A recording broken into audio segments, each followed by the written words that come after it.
and welcome back to the Hidden Chapter, where we discover authors, themes, and ideas anew. We're so glad you could join us for another month of exploring classic literature found in the public domain. Today's hosts are Mari, Frank, and myself. Hi guys, it's great to see both of you again. I'm really excited to get started, and can I be honest? I'm just happy to be part of a book club that doesn't drain my pocketbook for once. Yeah, Mari, I feel that so hard.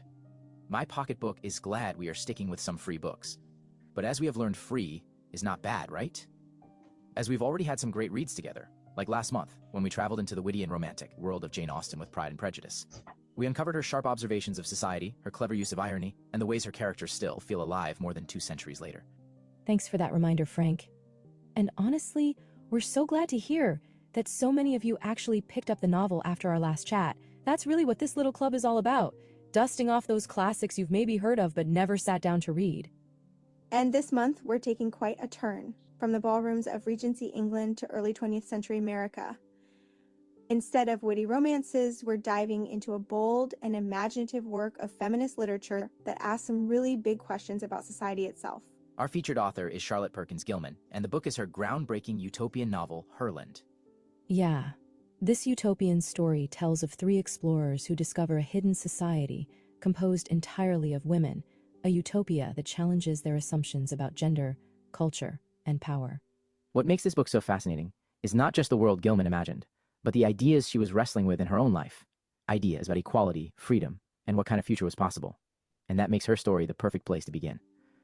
Johnny, why don't you take us into Charlotte Perkins Gilman's life? Thanks, Frank. Let's go ahead and start by learning a little bit more about this month's author, Charlotte Perkins Gilman. She wasn't just an author of a scary story, as many of us are introduced to her as.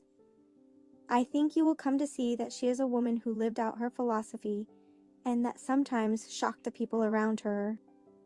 In, 1860, Charlotte Perkins was born into a broken home. Her father left the family early in her life, and her mother raised her in near isolation. That instability possibly helped shape Gilman's lifelong interest in rethinking the family structure.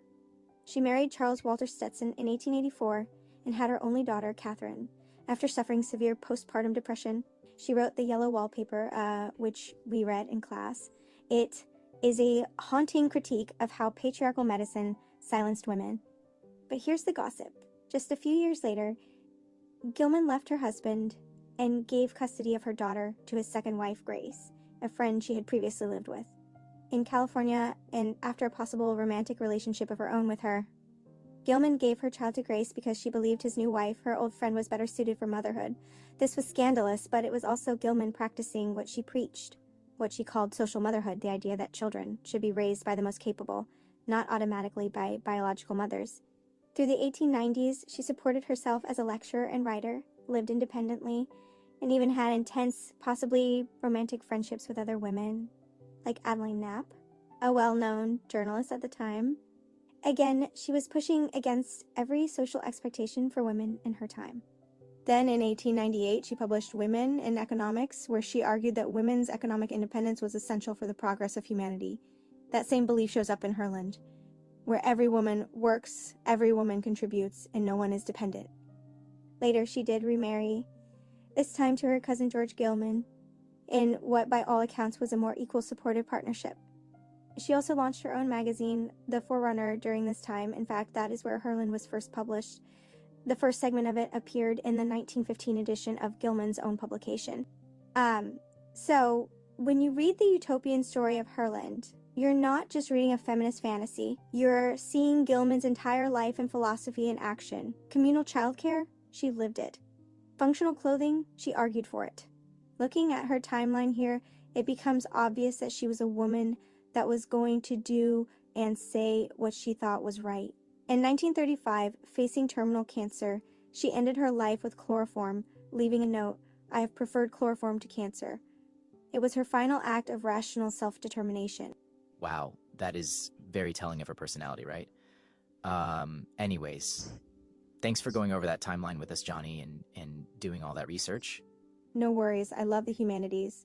So I actually enjoyed learning more about this amazing person. I did have to use a few sources to get all this information, but I will be sure to leave them on the screen so you can hunt them down if you wanted to learn more on your own. Knowing more now, it seems to me, Gilman is asking in her utopian story, what if we put all of my ideas into practice, stripped away patriarchy, and built society on cooperation, reason, and care? Whether you admire her or find her controversial, she lived exactly the kind of life she imagined in her fiction. And that's why, I dare say, Herland still matters to modern readers today. Okay, let us begin this discussing with the men, since they act as the catalysts for the storyline. I think it will be important to point out before we get too far into our discussion that these three are scientifically minded men who set out on an adventure to a mystical land. Yeah, the way they describe it reminds me of explorers looking for that lost city filled with gold. What's that called? I think you're talking about El Dorado? Yes, that is it. But this time, instead of seeking gold, the commodity they were seeking was girls. Good point. All right, let's go ahead and get started our first male character. Van Dyck Jennings, often referred to as Van. He serves as both participant and narrator, recounting the events of Herland from memory. Yeah, and that's an important fact to remember. As Mike Carthy notes in her article, A Little Happy Sound, Collective Labor, Ecocide, and Soundscapes in Charlotte Perkins Gilman's Herland. Boy, is that a long title. Anyways, she points out that the perspective we, the audience, learns about Herland is, quote, filtered through the imperial and exploitive gaze of the white male narrator, end quote. This framing reminds us that the narrative is not neutral, but shaped by Van's cultural assumptions, biases, and limitations, which in turn influence how Herland itself is presented to the reader. I found this a really interesting point, since what many see as a feminist utopia is actually told through the lens of a man. Yeah, that is a little odd now that you mention it, but getting back on track before we go off on a tangent. Sorry. I am just really excited to hear your perspective on this book. No worries. As I was saying, Van is characterized as the objective sociologist narrator whose reflections emphasize systemic forces, institutional methods, and collective practices. His narration often reads as a kind of retrospective ethnography of Herland's customs and history. His primary interest in Herland is professional, focused on the sociological achievements involved. I would say that's fair, but I'd also like to point out that he's our middleman. What I mean by middleman will become more evident once we talk about the next two characters. I know what you're talking about, Johnny. Our next male to enter is Terry Nicholson. Oh yes, my favorite character to hate. Yeah, I get that. Terry here, well, let's just say Terry personifies the sexist assumptions of his society. He is characterized as believing there are only two kinds of women, those he wanted and those he didn't. Exactly. Poor Terry has a rough time in Herland, mostly because he believes that this collective society represents a lower grade of life that lacks drama. He argues that the higher grades of life are reached only through struggle, combat. I agree with you, he is always seeking action, possibly so he can, quote, end quote, prove himself as a man, often portrayed in the novel as impatient and overeager, and gains the nickname Overeager Terry. Yeah, to me, Terry is the character who most clearly embodies toxic masculinity. He clings to rigid, stereotyped, patriarchal views regarding women and relationships. Gilman constructed him to be the physical and ideological embodiment of what we might now call aggressive patriarchy and chauvinism. Yeah, Terry's ideals most closely align with the Victorian ideal of true womanhood. As Hussein Zaidanan notes, the rigorous separation of spheres in Victorian society secured women's subjugation and acquiescence. The ideal woman was the silent, faithful, and dutiful wife who was unfit for life beyond the domestic sphere. Yeah, times were definitely different. As a woman in the 21st century and a master's level student, I can't imagine being an angel in the house or a kept woman. Hussein's description of Victorian femininity reminds me of last month's book and Austen's character Caroline Bingley, who embodies that quiet, compliant, almost angelic ideal. Yeah, I see how Terry and Caroline would have been a beautifully doomed pair. Let's move on to Jeff Margrave. He's defined primarily as the romantic figure of the trio, whose perspective aligns him most readily with the values and ethos of the utopian society. Unlike Terry, who sees women strictly in terms of sexual utility, Jeff possesses a deeply romantic, idealized, and respectful view of womanhood. Exactly. Jeff often strikes me as the embodiment of Victorian chivalry, the kind of man who sees himself as a protector and elevates women to a pedestal. On one hand, it makes him more sympathetic than Terry, but on the other, it still reinforces a hierarchy by casting women as fragile or in need of safeguarding. Right. He reflects that new chivalry we talked about earlier, where loyalty, courtesy, and self-sacrifice define manliness. But in Herland, those values don't quite translate because the women neither need nor want his protective instincts. Which is why Jeff is so fascinating. He adapts more than Terry, but he also never fully sheds those ingrained ideals of gentlemanliness and romantic devotion. To me, he's a softer mirror of patriarchy, less aggressive, but still rooted in old assumptions. Yeah, all three of them are definitely men of their time. At the beginning of the book, while they are traveling back to Africa to see these women, they go around and around trying to speculate what a country without men would be like. Yes, I kind of chuckled when I was reading that part. They seem so convinced that they already know what they're going to find, even though they have no evidence beyond their own assumptions. Exactly. Their speculation tells us more about them than about Herland itself. Each man imagines the women through the lens of his own worldview. Terry assumes they'll be seductive and eager to please. Jeff dreams of angelic, virtuous mothers, and Van takes the scientific approach, trying to analyze and categorize what he might encounter. Which makes the actual discovery of Herland so striking, because none of their predictions come true.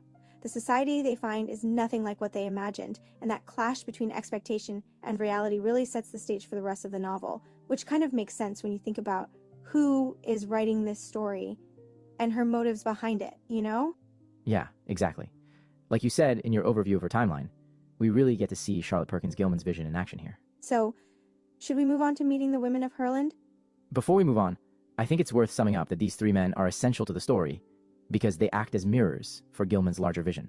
Each one embodies a different set of assumptions about gender and society: Terry as aggressive patriarchy, Jeff as romanticized chivalry, and Van as the middle ground of scientific observation. By filtering Herland through their perspectives, Gilman not only critiques the limitations of her own time, but also highlights the possibilities of imagining something radically different. I agree, and that's what makes them so important. By seeing Herland through their different lenses, we also see the limits of their worldviews, which makes Gilman's alternative vision stand out even more. All right, let's talk about the women themselves. But first, let me stop here. This is your spoiler alert. If you did not read this book with us this month, you might want to stop here. For we are going to be getting into the themes and plot, and some spoilers may happen. Okay, with them gone, let's start with the women of Herland. And since we just finished with Jeff, it makes sense to begin with Celis, the woman he eventually pairs with. Yes, Celis feels like such a fitting partner for Jeff. She's described as gentle, kind, and almost angelic, which really matches Jeff's idealized romantic view of women. It's like she embodies the vision he already carried with him. Exactly. Celis doesn't challenge Jeff the way the other women do with Terry and Van. Instead, her temperament aligns with Jeff's chivalric ideals, so his transition into Herland's culture is smoother than theirs. I think that's why their relationship feels the least conflicted. It reinforces the idea that Jeff was always the most comfortable in Herland because he could adapt his romanticized vision of womanhood to this new society more easily. Right, and by pairing him with Celis, Gilman shows how even a softer, more romantic masculinity can find a place in Herland, though it still carries traces of old ideals. Alright, let's move on to Terry's counterpart, Alima. Oh yes, I really like Alima because she doesn't put up with Terry's nonsense. She is strong, assertive, and unwilling to submit to his patriarchal expectations. Exactly. Their relationship is the most volatile because Terry keeps trying to force his worldview on her, and she consistently pushes back. In a way, Alima is Gilman's way of showing how incompatible aggressive patriarchy is with Herland's values. Right, and that's why their pairing ends in complete failure.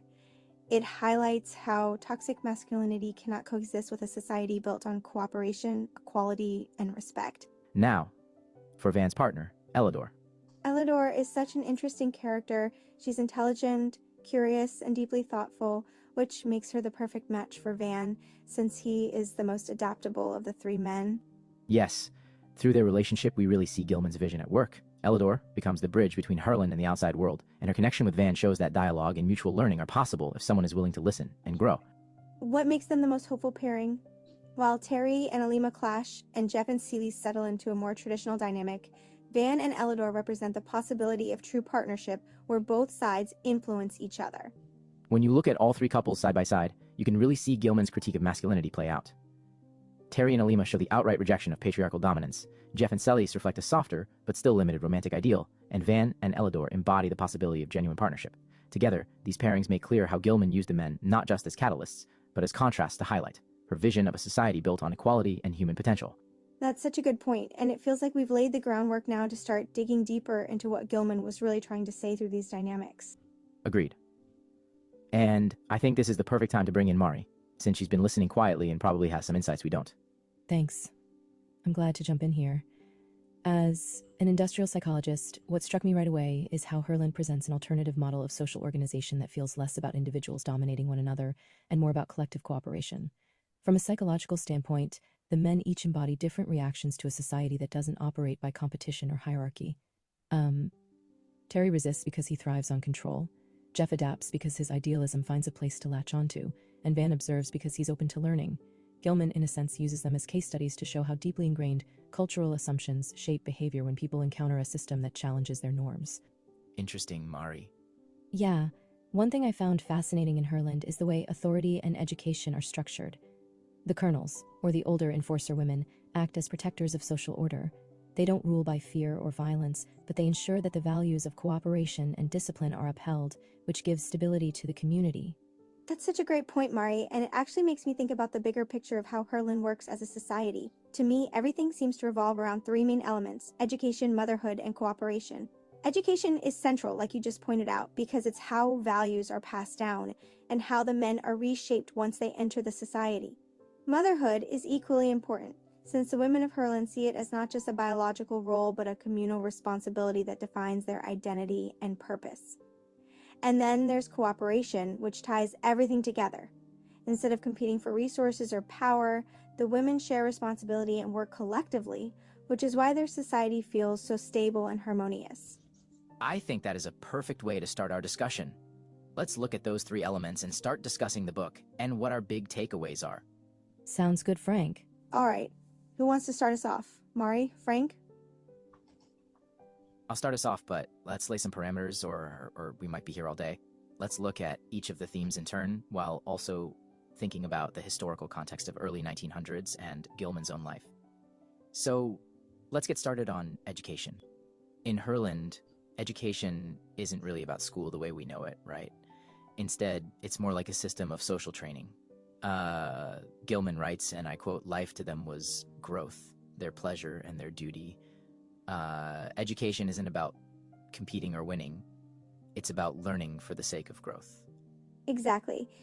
Gilman is critiquing the masculine gendered education of her time, which focused on forced exertion and overcoming obstacles. As scholar Deborah De Simone explains, outside education was competitive and judgmental, while Gilman wanted to quote and quote feminize education to make it balanced and joyful. Yeah, and Leah Singer Wilson adds that Herland avoids those harsh verdicts of good and evil and instead focuses on growth for both the individual and society. And here's where education connects to motherhood. In Herland, raising and teaching children are the same thing. Motherhood isn't limited to one woman in a household. It's a shared system. The youngest kids are cared for by trained professionals, so mothers don't have to give up their own work or passions. They can contribute to society while knowing their children are still being raised in a safe, supportive environment. Not to harp on it too much, but remember the timeline and how this idea connects to Gilman's own life? When she gave her daughter Catherine to her ex-husband and his wife, Grace Channing, because she couldn't manage the relentless demands of caretaking and her career, that personal history really shapes her vision in Herland. Right. To sum it all up, I think it is fair to say that goal of all this education was what Gilman called education for citizenship. The Herlanders were taught to think in terms of community, not just individual ambition. As Singer Wilson notes, this communal style fosters trust, warmth, and even an absence of violence. So, education is really about raising better citizens, not just smarter individuals. I think this leads us into the theme of motherhood. For where do these young Herlanders come from? Johnny, would you like to start us off? Sure. Let me look at my notes real quick. Okay. In Herland, reproduction itself is unusual. It happens through parthenogenesis or virgin birth. As Allison Foster summarizes, only the fittest females who are worthy of motherhood bore children through parthenogenesis. A solitary process in Herland. This unique idea of pregnancy and motherhood allows us to see the purpose of motherhood differently, as it is no longer just something that happens to a woman, but something she brings upon herself. Yes. Looking again, Gilman's life story, to see where this idea could have come from. We have to remember that when she was a new mother herself, she suffered postpartum depression and was given the rest cure that nearly destroyed her. We know this because of the yellow wallpaper, where she fictionalizes this story. She writes about her experience and protests the suffocating domesticity of traditional motherhood. In Herland, she flips the script. Motherhood isn't confining, it's empowering, but only because it's shared and supported. Which now bleeds us into the idea of cooperation. Don't you think, Mari? Yeah. Instead of Darwin's struggle for existence, a newer theory at the time of Charlotte Perkins Gilman's story. The women of Herland live by the idea of general will, where everything is designed for collective improvement, even across generations. Right. The women are constantly sitting in council, planning for their country's future. They think carefully about how many people their land can support while still maintaining peace, comfort, and progress. It's a society always working toward improvement, not just survival. And this cooperative spirit is taught from childhood. To me, that's the thread that ties all three of our themes together. I'd say so. That idea of education for citizenship really shows how cooperation and education overlap. From the start, children grow up thinking in terms of the community. They develop what Gilman calls a deep social consciousness. That's why there's no violence and no power struggles. As Leah Singer Wilson puts it, their relationships are shaped by loving power, a kind of mother love that extends to the entire society. That's a great way to put it. Loving power means the ultimate goal of life isn't personal success, but the continual improvement of the whole social body. Still, it's an idealistic vision, and one that deserves critique. It excludes diversity, enforces conformity, and leaves out anyone who doesn't fit Gilman's narrow definition of worthy. Exactly. So when we put it all together, education, motherhood, and cooperation, Gilman is offering a radical alternative to the early 20th century world she lived in. She draws on her own traumatic experiences, on progressive era reforms, and on her sociological works like Women and Economics in the Home. Herland reflects the hopes of feminist reformers, but it also reflects the limits and prejudices of its time. That's what makes it so fascinating, and why it's still worth reading and discussing more than 100 years later. So now that we introduced you all to the characters, let's dive into the story itself. Our three men, Van, Jeff, and Terry, set out on an expedition and stumble across a mysterious land hidden away from the rest of the world. To their shock, it's inhabited entirely by women. And can I add that these women are not just women surviving, they are women thriving. They've built an advanced, cooperative society without war, crime, or poverty. Everything is carefully planned and peaceful. It's so calm, in fact, that the men find it unsettling. That's where Gilman's satire really shines. The men arrive with all their baggage, their assumptions about women, their stereotypes, and their sense of superiority. But in Herland, those assumptions are flipped on their head. Exactly. Take Terry, for example. He thrives on conquest and struggle, expecting romance to be about pursuit and resistance. But in Herland, there's no need for that kind of struggle. Relationships are built on equality and mutual respect. His old model of romance makes him look foolish. Same with Jeff, who thinks of women as delicate vines that need protecting. And with Van, who tries to take a more scientific approach. The irony is that none of their masculine qualities, strength, dominance, even chivalry, matter here. In Herland, they're just people, stripped of the roles they thought defined them. And Gilman uses that irony and role reversal to make a sharp critique. She's saying, look how strange your gender assumptions look when flipped. It's both funny and biting. As scholar Stephanie Peebles-Tavera notes, Gilman leans into satire to give her utopia a modern edge and to expose patriarchal culture for what it is. And the society itself is fascinating. The women reproduce asexually, raise children collectively, and teach cooperation from the start. They even anesthetize the men at one point, which undercuts the typical Lost World adventure trope. Instead of danger and conquest, the men wake up in a place of quiet, almost unnerving peace. For me, the big takeaway is the way Gilman flips expectations. The satire, the irony, they really show how fragile our own normal assumptions are when you put them under a microscope. I think what stuck with me is the vision of possibility. Even if Herland isn't perfect, it makes you wonder what could change if education, motherhood, and cooperation were reorganized to truly serve everyone. And I'll add this, reading Herland really made me think differently about gender, because in Herland there's no gender as we know it. That absence forces us to imagine life without the rigid roles that shape our own world. While people often call this a feminist book, Gilman actually saw herself as a humanist. After reading Herland, that perspective becomes so much more obvious. She was trying to imagine a world designed for human flourishing, not just women's liberation. And that's the real hook. Gilman leaves us questioning, what would you find if you stumbled into Herland? The only way to find out is to read it for yourself. The good news? It's in the public domain, so you can. Happy reading, and we will see you next month when we look at Therese Rakan. Bye for now. So now that we